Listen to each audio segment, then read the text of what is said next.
Welcome to CBS Sports HQ, your football happy hour here on a Monday. Getting ready for an NFC East showdown. Monday night, Cowboys at Giants. Amanda Guerra, Brady, Quinn, Kanell. But we are going to take a look back on what we have seen so far in Week 3. Brady, we'll start with you. Patriots lose to the Ravens. They're now 1-2. We saw Mac Jones going off the field grimacing in pain. Brian Hoyer's their backup. We're not sure about Mac Jones. What's your panic level for the Patriots right now? It's pretty high, and it really doesn't have anything to do with the quarterback position right now, because even if Mac Jones is healthy, I mean, Danny, they have not looked the same. Clearly having some issues with Matt Patricia calling the plays, trying to figure out what the identity is of this offense at this point. But with Mac Jones out, that means you get a veteran coming in, Brian Hoyer. Look, he's got almost 40 starts in his career. He's played some good football from time to time. He hasn't started for a couple of years, but I don't have any reservations about him. I think there's a question of, hey, can we go out there on the street and get someone else? Here's the problem with that thought. You're not going to find someone who's going to be able to come in, learn the system, and execute at a high level. And it's not like they have a rushing attack right now that they can base anything off of. So I don't think there's anyone on the street who's going to come in and help this team out before Mac Jones is 100% and can get back there in the starting role. Yeah, and if he's only out 3 to 4 weeks, which is kind of what you're expecting, like what are you going to get? Because the time somebody's up to speed off the street, it's probably about that time. Yeah, exactly. Like maybe you get him ready for one start. I could not agree with you more, though, about the Patriots' concerns have nothing to do with Mac Jones being injured. I mean, when he was healthy, he threw 3 picks in the game. It wasn't exactly going great with him. And I think Bill Belichick got way too cute here, thinking, oh, I'm this great coach. I'm this great mastermind. I can go find somebody. I can get some of my guys, and I can pull them over here, and we're going to be okay, by going not only with Matt Patricia, but also Joe Judge. And neither one had any extensive history on the offensive side of the ball. I think this was a bit of arrogance from Bill Belichick, and I was worried about Mac Jones in year 2 just being with a new offense in general because of the loss of Josh McDaniels. And I think it could potentially harm Mac Jones' career, the fact that he's going to be set back. And perception matters as a young quarterback. For sure. You know, fans are pretty smart, and they'll look at this, and Bill Belichick will take some criticism. But as the quarterback, Mac Jones is going to take a lot of criticism and a lot of scrutiny. And I don't think any of it's his fault. He already had big shoes to fill in the first place, and now you kind of throw on top of it changing an offensive coordinator in his first couple of years into a guy who really has no experience whatsoever in Matt Patricia calling offensive plays. That's tough as it is.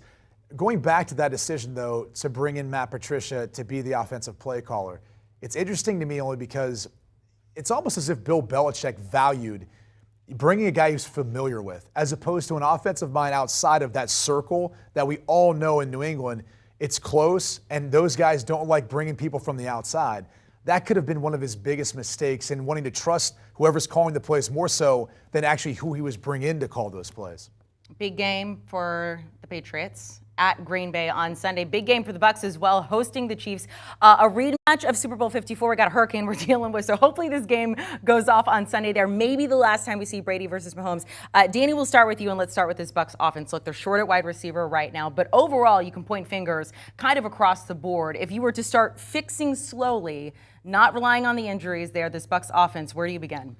Well, but you have to assess the offense with the injuries because that's a big part of it. Like Mike Evans will come back after the suspension he served. You'll get Godwin back, hopefully here sooner rather than later. You're going to get pieces of the offensive line back slowly but surely. But that's a big reason why this offense, which averaged 30 points last year, is only averaging 17 this season.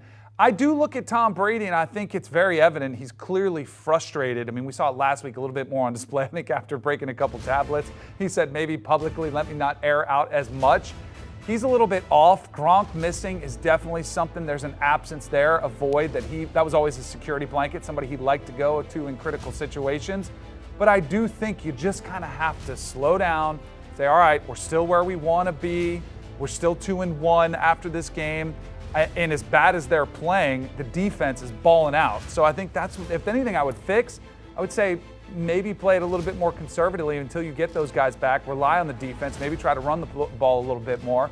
The balance will come, though, so I don't think it's time to panic yet. It's not panic mode for Tampa Bay. You talked about the foundation right now is their defense, and that's fine. And it should be the case when you've got a team that's missing so many stars at wide receiver in Godwin, in Evans, Julio Jones hasn't had an impact.